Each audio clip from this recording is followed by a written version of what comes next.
I have been singing since before I have memory. So my mom tells me of choirs that I was in, places that I've sung that I don't remember. So maybe she's bored with it. So there's that.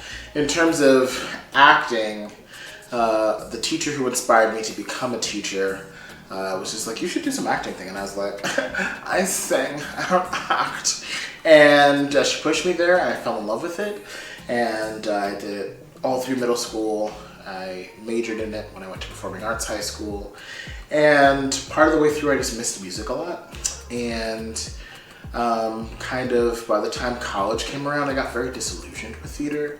And I think I started like judging the work. And I think as I became more critical of myself, I got more critical of that process.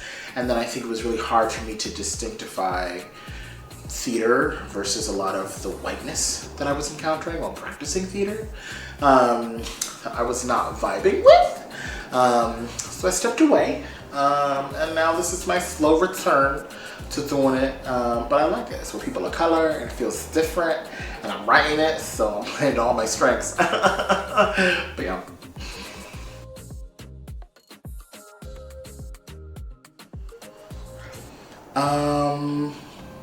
There are two. When I was a junior in high school, my school, we used to have our graduations at Symphony Hall in Boston. And that year, I was missing music so much that I actually was able to double major in music and voice for like a semester. And so I got to sing at the end of the year with the music department. And we were singing the spiritual Elijah Rock.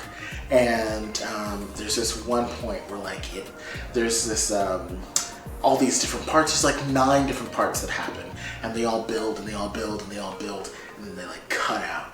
And I remember like, I was so warm that day. I was singing so hard, I was lightheaded. And then there was this ring, an echoing ring in Symphony Hall during that pause. And I was just like, oh, is this art? Is this what music can do? And it just really stuck with me. And then the other one is my freshman year of college. We went to see this show called God's Trombones. And I was just watching all of these singer, actor, performers, instrumentalists, masters of their craft. And it was just like, it was the first time I had like full body chills taking in an artistic thing. And I was like, oh, we could like, this is the bar. So yeah, those two really solidified for me.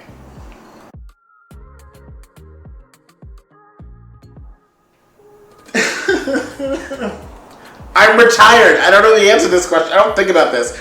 I've always said that I'm actually like, even before like I came back to do this, I always said that I would enjoy doing a workplace comedy. Very a la like Parks and Rec or 30 Rock or The Office. Just because I think there's something about, I'm very collaborative and I like the energy of being with other people. And I don't know, there's something about the workplace feels so grounded yet so heightened at the same time. So that, and then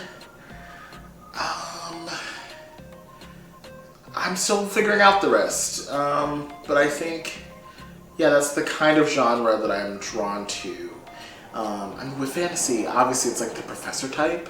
You know, it's just a little close to who I am, a little bit. But yeah.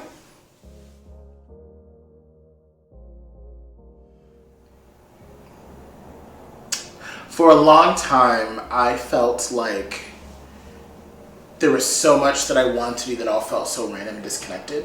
And I had a teacher tell me that like, they'd be like, I worry about you because you have your hand in too many different cookie jars and there's gonna come a time where you need to choose and you won't be able to. And at the end of my senior year of undergrad, I felt like I was there. I was just like, I don't know, should I become a musician? Should I be an arts administrator? Should I be an educator? I didn't know. And I was like, oh, this is that moment he was talking about. And I brought it up to my mentor at the time and she was just like, you have to find where the strands intersect. All of these things aren't random. You're drawn to them for a reason. And if you can find the core of that and then figure out how those things overlap, you'll be golden. And ever since then, I stopped trying to fight the different parts of me or force them into one thing, but really find the ways to bring them all together. And so even with this project, I get to be the writer, I get to be the arts administrator, I get to be collaborative, I get to support people of color, I get to make nerdy shit with my friends. And it was really about like, it really changed that fight, and now it became more of a fun challenge to figure out how do all of these things play together in the same room. And they always become infinitely more interesting, but also a lot more authentic and aligned, so that I feel much less drained at the end of the day, because it's always connected to a purpose that I'm really clear about.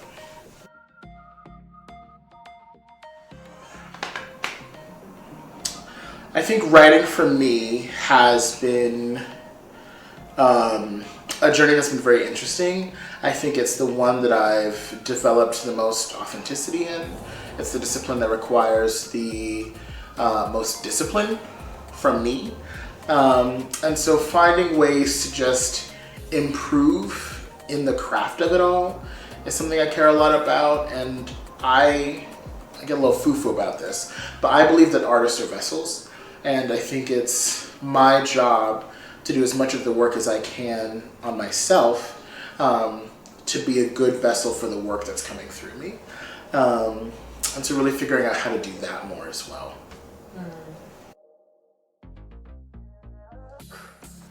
Hilarious, because I did not have to cast myself, amen? But I did! I think, I was just saying today that Dante is similar to me in a lot of ways, but also very different than I am in a lot of ways. And I find him to be,